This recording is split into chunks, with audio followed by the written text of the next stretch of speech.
प्रिय मित्र, अॼु पाण रोमन जे पत्र जे 9वें अध्याय जी 22वीं कलमનું पंहिंजो अभ्यास अॻियां वधारींदासीं।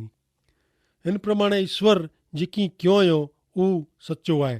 ईश्वर पंहिंजी शक्ति ने कोप वतायला मंगदा हुआ, जेको कोप जे लाइक़ु हुआ उन ते घणे धीरज रखियो, पंहिंजो महिमा ज़ाहिर करेला पाके दया जे पात्र तरीक़े तैयार क्यों आहियो।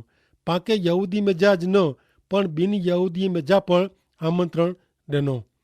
ही रोमन जे पत्र जा लेखक संत प्रेरित पाउल क्यार तुणा उहो हक़ीक़त ज़ाहिर क्यों आहियो कि ईश्वर उन जी सर्वसत्ताधीशपणे जे रहस्य में गौरव में ने उन जी इच्छा प्रमाणे करेला स्वतंत्र हुई। हाणे पाउल चवता कि ईश्वर जे कोप जे लाइक़ु अहिड़े मेड़े माण्हू भेरा ईश्वर धीरज ने दया से कम गिने था। ईश्वर उन के की उन जो नाश थिए तंहिंला नक्की क्यों न हो। उन जे पाप जे कारणे ने उन जे ईश्वर विरुद्ध जे कम जे कारणे उन ईश्वर जो कोप पिंड मथे वहोरी गणो हुयो। ईश्वर उन ते तेरहीं पंहिंजो कोप दर्शायो हो त ईश्वर जो उहो कम अन्याय क अयोग्य लिखाणो न हो, पण ईश्वर अहिड़े लोग बेरा सा वगर जी मिट्टी वारे जी व्यवहार कईं नथा, पण स्वतंत्र इच्छा शक्ति धराईंदा मानवी वारे जी व्यवहार कईं था। ईश्वर के स्वाधीन थिए जी जरा पण इच्छा अहिड़े माण्हू के वे त उहो ज़रूर ज़ाहिर करे जी पूर्ति तक ईश्वर उन खे ॾिए था। जबकि ईश्वर पाप के धिकारीअ था ने ईश्वर के पाप के हमेशा सजा कई खपे, ते छतां ईश्वर जी कृपा पाप में पौंदल मानवी ला लगातार चालू रखे था। भले हाणे ही ॻाल्हि पाण इजरायली लोक ला नहीं रहे, पण हाणे 25वीं कलमનું रोमन जे 9वें अध्याय जो 6 विभाग शुरू थिए थो, जंहिंमें ॿिनि यहूदी लोक ला पसंदगी विषय ने बाइबल में ॿिनि यहूदी लोक ला ईश्वर जी भविष्यवाणी ॾिने में आई आहे। अञा सुधी संत पाउल उहो चोखवट क्यों आहियो कि ईश्वर पंहिंजी संपूर्ण ने मानवीय इच्छा प्रमाणे इज़राइल प्रजा जी यहूदी प्रजा जी पसंदगी क्यों हो, पण इज़राइल प्रजा जी लायकात जे कारणे न। ईश्वर हिकिड़ी प्रजा के पसंदि कयो ने इन प्रजा मिजा जेको ईश्वर तरफ़ फिरिया तंहिंजो ईश्वर उद्धार कयो। एतिरो ज न, जेकी इज़राइल प्रजा मिजा घणे ओछा लोग ईश्वर तरफ़ फिरिया, पण अॼु ईश्वर ॿिनि यहूदी लोग मिजा पण लोग के पंहिंजा लोग बनायला पंहिंजे नाला आमंत्रण ॾेई रहिया आहिनि। नेरियो रोमन 9 अध्याय 25 ने 26 कलम। जेको मुंहिंजी प्रजा न आहे इन खे आऊं मुंहिंजी करींदो, जिन देश मथे आऊं प्रेम रखियो न आहे इन खे आऊं वाहलो करींदो, ने जंहिं ते उन खे चेमे आयो वो ऐं मुंहिंजी प्रजा न आयो उन जॻह ते उहो जीरे ईश्वर जा पुत्र चवंदा। प्रेरित पीतर ही कलम इन जे समय में विश्वास करींदल ने इज़राइल प्रजा के कायमी करींदल बाक़ी जे बाग जे लोक ला ही भविष्यवाणी टांके में आई आहे। इन जे लोक में जा जेको ईश्वर जे शरण में आया उन्ही के। पहलो पीतर 2 अध्याय 9 ने 10वीं कलम में चवता, पण ऐं ता पसंद करेली जाति प्रजा राजा जा यज्ञकार पवित्र राष्ट्र ने ईश्वर जा लोक आहियो। अंधकार में जा पंहिंजे अजायब जहिड़े अजवारे में आमंत्रण ॾींदल ईश्वर जा नवाई प्रमाणे अहिड़ा कम प्रगट करेला आके पसंदि करे में आया आहिनि। पहिला ऐं ईश्वर जा लोक न हुआ, पण हाणे उन जा लोक आहियो। हाणे ऐं उन जी दया मेळवियो आहियो। हाणे रोमन 9 ने 24वीं कलम में ॿई भविष्यवाणी होशिया जे पुस्तक जे पहले अध्याय जे 10वीं कलम में जा गिने में आई आहे। उहो भविष्यवाणी हिन पृथ्वी पर जे हयात लोक वे अहिड़े भविष्य में थींदल ॿिनि यहूदी लोक जे बारे में आहे, जेको वर्तमान समय में क भविष्य में यीशु ख्रिस्त जे शरणे अचींदा। प्रेरित जा कम 15 अध्याय ने 70 में जणाईअ था कि मेड़े लोग ईश्वर के गोतींदा जंहिंखे आऊं मुंहिंजा पंहिंजा थियला आमंत्रण ॾिनो आहे। अहिड़ा मेड़े ॿिनि यहूदी पण गोतींदा। तंहिंला ईश्वर पंहिंजे सेवक मार्फते यूरोप खंड में पण पंहिंजो शुभ संदेश पुॼायो। यूरोप जा लोग वॾा हुआ तंहिंला न। नेरियो रोमन 9 अध्याय 16 प्रमाणे तंहिंला पसंदगी जो आधार माण्हू जी इच्छा क कम ते न, पण फक्त ईश्वर जी दया मथे आहे। ऐं तंहिंला आऊं ईश्वर जो आभार मना थो कि 16वीं कलम जी हक़ीक़त कहिड़ी अजाइब आहे। ईश्वर पोइ पंहिंजो संदेशो एशिया खंड में ने पृथ्वी मथे चारे बाजू पुॼायो हुयो। हाणे नेरियो 27 ने 28वीं कलम में चवता કે इजरायली प्रजा जी संख्या दरिये जी रेती जेतरी वे तो पण उन्हीं मजा थोड़ा उद्धार मेळवींदा, कारण ईश्वर पंहिंजी फरमावेल सजा जो पूरेपूरो अमल पृथ्वी मथे करींदा। हिते रोमन जे पत्र जो लेखक पाउल यसाया 10 अध्याय 22 ने 23 कलम टाँकीए था। अति कठिन सतावणी जे समय में इजरायली लोक में जा घणे ओछे लोक जो उद्धार थींदो। हेवर पृथ्वी मथे आश्रे 150 लाख करता पण वधु यहूदी लोक आहिनि। सतावणी जे आखिरी समय में फक्त 1,44,000 यहूदी उद्धार मेळवींदा। तेला અહીં નેર્યો उद्धार मेळवेंदल जी टकावारी केतिरी ओછી आहे। यहूदी प्रजा जे हक़ में हमेशा ओछो भाग रहियो आहे। बिन यहूदी लोक में जा पण ओछा लोक उद्धार मेळवींदा। अहिड़ो कोलाए आहे उहो मूंखे पुछजा न, पण ईश्वर कृपा कईं था। ईश्वर जे हिकिड़े माण्हू जो पण उद्धार कईं त ईश्वर जी कृपा आहे, कारण ईश्वर जी दया लाइ पाण कोई लाइक़ ज नहियूं। हाणे नेरियूं 9 अध्याय जी 29 कलम। ज सर्वसमर्थ प्रभु पंहिंजे लोक जा थोड़ा माण्हू पण रखियो नवो त पंहिंजी हालत सदोम ने गमोरा नगर जहिड़ी हुई। हिते पाउल यसाया 1 अध्याय ने 9 कलम टाँकीए था। ही दुर्बाए वेझे अहिड़ी ॻाल्हि आहे, पण ईश्वर जी सर्वोच्चता के बरोबर सत्य आहे। ईश्वर जो दया दर्शायो नवो ने थोड़ा पण माण्हू जो उद्धार कयो नवो त पसंदगी कराયેલી प्रजा जा हाल हवाल पण सदोम गमोरा जड़ा थिया हुआ। अभिमानी फरोसी लोग के ने प्रभु यीशु ख्रिस्त जा शिष्य के ही केड़ी थप्पड़ है। मुझा वाला मित्र, ईश्वर जी कृपा ज पाके नरक में वेंदे बचाए सके थी।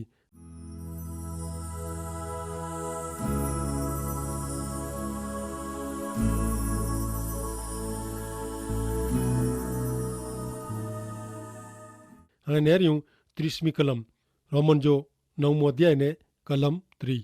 त पां कोरो चौबो उज जेको बिन यहूदी लोग पिन के ईश्वर जे सीधे संबंध में कोठी अचण लाइ मंगनि था, उन्हीं के विश्वास करे मार्फते सीधे संबंध में रखे में आया। ही कलम केड़ी खासी है। बिन यहूदी कल्पना पण न कयो का कोई खास कम पण क्यों नवे तो पण ऊ वगर प्रयत्न यीशु ख्रिस्ते विश्वास करे से मुक्ति मेळवी सके, कारण ईश्वर उन्हीं जो उद्धार करे जी इच्छा रखियो ने तेला जरूरी उपाय क्यों। हाणे नेरियो 31 कलम में लिखी में आयो है कि इनथी उल्टो पसंद करेला लोग उन्हीं के ईश्वर साथे सीधे संबंध में कोठी अचे अड़े नियम जी शोध कईंदा हुआ। इजरायली लोग के ईश्वर साथे सीधे संबंध में अचेला नियम पालन ते आधार रखंदा हुआ, पण उन्हीं के अड़ो कोई नियम मिलियो न। हिन 31 कलम जी ॻाल्हि ध्रा लगे अड़ी है। यहूदी प्रजा के मूसा जे नियम शास्त्र जे अमल से ईश्वर साथे सीधे संबंध में अचे जो प्रयत्न क्यों। एतरे का उन्हीं के पंहिंजे प्रयत्न से मुक्ति मेळवे जी इच्छा रखियो, पण तैसे उन्हीं के मुक्ति मिले न। ते मार्फते ऊ ईश्वर साथे सीधे संबंध में अची सकिया न। अज जेको यहूदी लोग अहीं इजराइल प्रजा आहे उन्हीं सामे न रहियो। यहूदी लोग में जा केतिरा ओछा लोग यीशु ख्रिस्त जे शरणे आया आहिनि। धर्मांध लोग सुधी यीशु ख्रिस्त जो शुभ संदेश पुजाइणो घणे अघरो आहे। लोग जेको अहिड़ो मञे था कि पिंड धार्मिक आहे, धर्मदान कईं था, धार्मिक क्रियाकांड कईं था, पुण्य कर्म कईं था, एतिरे ईश्वर के उन्हीं जो स्वीकार कयो ज खपे ने ईश्वर के उन्हीं के मुक्ति ॾियणी ज खपे। अहिड़ा लोग प्रभु यीशु में ईश्वर जी करल मानव मुक्ति जी योजना जो स्वीकार कईं नथा ने मुक्ति वगर जा रही वञे था। अहिड़ा लोग प्रभु यीशु जे शुभ संदेश जो नकार कईं था। मित्र, ज आके आजे पाप जी शिक्षा में जा उगड़ी वञणो वे, आजे दुष्कर्म जे बंधन में जा मुक्ति मेळवणी वे, तो यीशु ख्रिस्त में आला ईश्वर जी करेल मुक्ति योजना जो स्वीकार करी यीशु ख्रिस्त जे शरणे अचे जी जवाबदारी आंजी आहे। जेको ईश्वर वटे अचेला मंगे था उ स्वतंत्र रीते ईश्वर वटे अची सघे था। यीशु ख्रिस्त जे शरणे अचेला ईश्वर हरेक के आमंत्रण ॾिए था। यीशु ख्रिस्त चए था मूं वटे अचींदल के आऊं कॾहिं पण कढी वेझंदो न।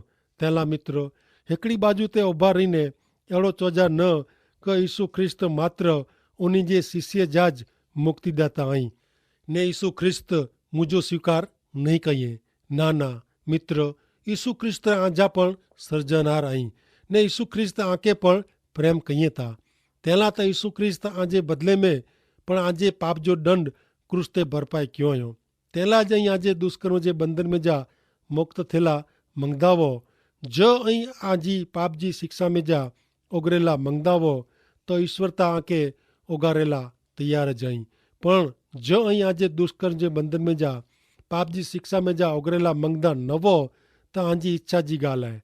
पण आऊं आके एतरो जरूर जाणिया तो का ईश्वर कदे पण बोल कईं नथा। हाँ, माण्हू जरूर बोल कईं था पण ईश्वर कदे पण न। अलग अलग सरकार में रोंदल प्रधान ने सरकारी कचेरी जा अधिकारी आयोजन में ने योजना में बोल कईं था। ते छतां पा उन्हीं ते विश्वास कयूं था, कारण पा उन्हीं के चूंटी ने हलायूं था। पण याद रखो मित्र, मानव मुक्ति जी योजना में ईश्वर कीअं पण क्यों न हो। ईश्वर कदे भूल कईं नथा। तो पोइ अई मित्र कुला यीशु ख्रिस्त जे शरणे अची ईश्वर जी आला करेली मुक्ति योजना जो लाभ गिनो नथा। ईश्वर न्यायी आई, ईश्वर भला आई, ईश्वर सच्चा आई, ईश्वर जेकी कईं था ऊ बरोबर है। भले हाणे पाण नेरियूं रोमन जे पत्र जे 9वें अध्याय जी छेल्ली 2 कलमूं। रोमन 9:32 ने 33 कलम। अहिड़ो कुलाए थियो, कारण उन्हीं विश्वास करे जे बदले कम ते आधार रखियो। उन्हीं ठोकर खाईंदल पाइण वटे ठोकर खाधो ने शास्त्र में लिखल है, नेरियो आऊं सियोन में हिकिड़ो पाइण रखां थो जिन मथे लोग ठोकर खेंदा, पण जेको इन ते विश्वास रखंदा उहो कॾहिं निराश थींदा न। हिते जेको लिखी में आयो आहे उहो यसाया 8 अध्याय ने 14 जा ने 28 अध्याय जी 16वीं कलम में जा नोंदे में आयो आहे। यहूदी लोग यीशु ख्रिस्त विषे ठोकर खाधो जॾहिं ॿिन यहूदी लोग के प्रभु यीशु ख्रिस्त जो क्रूस मूर्खाई जहिड़ो लॻो। पण माण्हू छे त यहूदी क ॿिन यहूदी, पण जो हू यीशु ख्रिस्त ते विश्वास करे त इनके ज़रूर मुक्ति मिले। नम्र माण्हू ता यीशु ख्रिस्त ते विश्वास करी यीशु ख्रिस्त जे शरणे अचींदो, पण अभिमानी माण्हू यीशु ख्रिस्त जो नकार कईंदो। नैसर्गिक माण्हू ता अञा पण इन जी मूर्खाई में मुक्ति कमाई जो नकामो प्रयत्न कर्या कईंदो। अहिड़ो माण्हू अञा पण ईश्वर जी सर्वसत्ताधीश तरीक़े जे अधिकार के माण्हू जी जवाबदारी भेरो रखे जो प्रयत्न कईंदो। घणे भागे लोग यहूदी प्रजा वारे जी नियम पालन मार्फते ईश्वर के प्रसन्न करे जो ईश्वर साथे समाधान करे जो प्रयत्न कर्या करे तो। माण्हू अहिड़ो धारीए था कि दान धर्म कहिड़ो, धार्मिक क्रियाकांड कहिड़ा, पुण्य कर्म जा ढगला कहिड़ा, खासो आचरण कहिड़ो वग़ैरह वग़ैरह। मुक्ति मेળવેલા પૂરતું आहे। पा कायदे कानून जी जार में नियम जी जारी में मन के खुश रखणो, पण 31 थी 33 कलम जा पाउल जा शब्द पाके डंखे तेड़ा आई। मुक्ति मेળવેલા पंहिंजा प्रयत्न कॾहिं पण सफल थिए वारा नहीं। हिन कलम में पाउल समझाइए था कि माण्हू ला मुक्ति माटे जी करेली ईश्वर जी योजना सत्कर्म का पुण्य कर्म मथे आधार रखंदल माण्हू ला न आहे। उहो योजना ता अहिड़े लोक ला आहे जेको नम्र बनी ईश्वर वटे कबूलात करे थो कि हे प्रभु यीशु, आऊं गमेड़ो खासो वां, धार्मिक वां, पुण्यशाली वां, सत्कर्मी वां, छतां आऊं पापी आहियां ने मूंखे आंजी ज़रूर आहे। आऊं मुंहिंजे पाप जी माफ़ी ला आंजे शरणे अचां थो। एतिरे मित्र यीशु ख्रिस्त मानवी ला क्रूस ते जेको यज्ञ कयो हुयो, इन में विश्वास रखंदल माण्हू ज मुक्ति मेळवी सके थो। अहिड़े माण्हू खे पोइ पछतावो करिणो पए नथो, सरमाए जो वक़्तु अचे नथो। हाणे 32वीं कलम मथे ऊनो वीचार कईंदे पाण सम्झाए थो कि यहूदी लोग जो लक्ष्यांक धारणा था घणे योग्य ने खासो हो। उहे लोग ईश्वर के मान ॾींदा हुआ, पण उहे लोग पंहिंजो लक्ष्यांक इच्छा पूरी करेला खोटो ने नकामो मार्ग अपनायो स्वीकारियो। नियम जे चुस्त ने पीड़ाकारक अमल मार्फते उन्हीं में जा केतराक लोक ला नियम ज ईश्वर बनी वियो। ईश्वर करता उहे लोग नियम के वधु स्वार्पित जीवन जीव्या। अहिड़े लोग धारी गणो कि उहे नियम जो अमल करिए था, तंहिंला ईश्वर के उन्हीं जे लोक तरीक़े स्वीकार कयो ज खपे। पण माण्हू ईश्वर के नियंत्रित करी सके नथो अथवा नियम से मेळवी सके पण नथो। माण्हू ईश्वर मथे सत्ता का अधिकार हलाए सके नथो। माण्हू ईश्वर के अंकुश में રખી શકે નહોતો, કારણ માળું ઈશ્વરનું ઓછો નાય, પણ ઈશ્વર માળુંનું ઓછાઈ. માળું ગમે એટલો કરે પણ ઈશ્વર કે પોજી શકે નહોતો.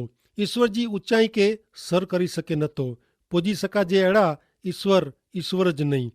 ઈશ્વરતા અનાદિ અનંત સર્વોપરી સર્વોચ્ચ પોજી ન શકાજે એડા, સર ન કરી શકાજે એડા સર્વ સમર્થ અતિ પવિત્ર પરમાત્મા અહીં.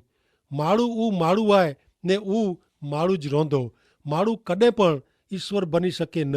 ઈશ્વર આય. ઈશ્વર વટે માળું રાંધ રમે જે પત્તે સરખું આય. પેંડજા પુણ્ય કર્મ, સત્કર્મ, ધર્મ, જપ તપ, જ્ઞાન, ભક્તિ, ફિલસૂફી, સંસ્કૃતિ વગેરે રખી શકે ન.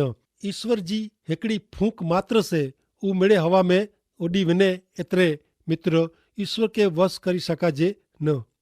ફરીથી ચાંતો વશ કરી શકાજે ઈશ્વર નહીં. યહૂદી લોક જૂનો કે નવો કરાર સમજી શક્યા નવા. જૂને કરાર में વિશ્વાસ મારફતે મુક્તિ જો શિક્ષણ દેને में આવ્યો है. માનવીય પ્રયત્ન મારફતે ન. અજ અના પણ ઘણે લોક પ્રભુ ઈસુ ખ્રિસ્ત વિશે ઠેસો ખેંતા, કારણ પ્રભુ ઈસુ ખ્રિસ્ત મતે વિશ્વાસ કરે છે મુક્તિ મિલેતી એડો સમજી શકે નતા કે સ્વીકારી શકે નતા. એડા લોક મુક્તિ મેળવેલા પણ જે પ્રયત્ન મથે આધાર રખેતા. બ્યાવરી એડો મનેતા કે ઈશ્વર ઉની જે પાપ તરફ અખાડા કાન કહીંદા. તે સિવાય બ્યા કેટલાક ઈસુ ખ્રિસ્ત જે ધોરણે દુનિયા જે ધોરણે સે અલગ અહીં. તેલા ઈસુ ખ્રિસ્ત જે શરણે અચે નતા. ઈસુ ખ્રિસ્ત માળું વટે નમ્રતા મંગેતા ને ઘણે લોક ઈસુ ખ્રિસ્ત વટે નમ્ર બનેલા મંગે નતા. ઈસુ ખ્રિસ્ત માનવી વટા આધીનતા મંગેતા ને ઘणे લોક पंहिंजी इच्छा ईसु ख्रिस्त जे हथ में सौंपे जो गमे नथो. मित्र आऊं जिन जिन प्रकार जे लोक जो वर्णन कियो इनमें आजो समावेशता थिए नथो न.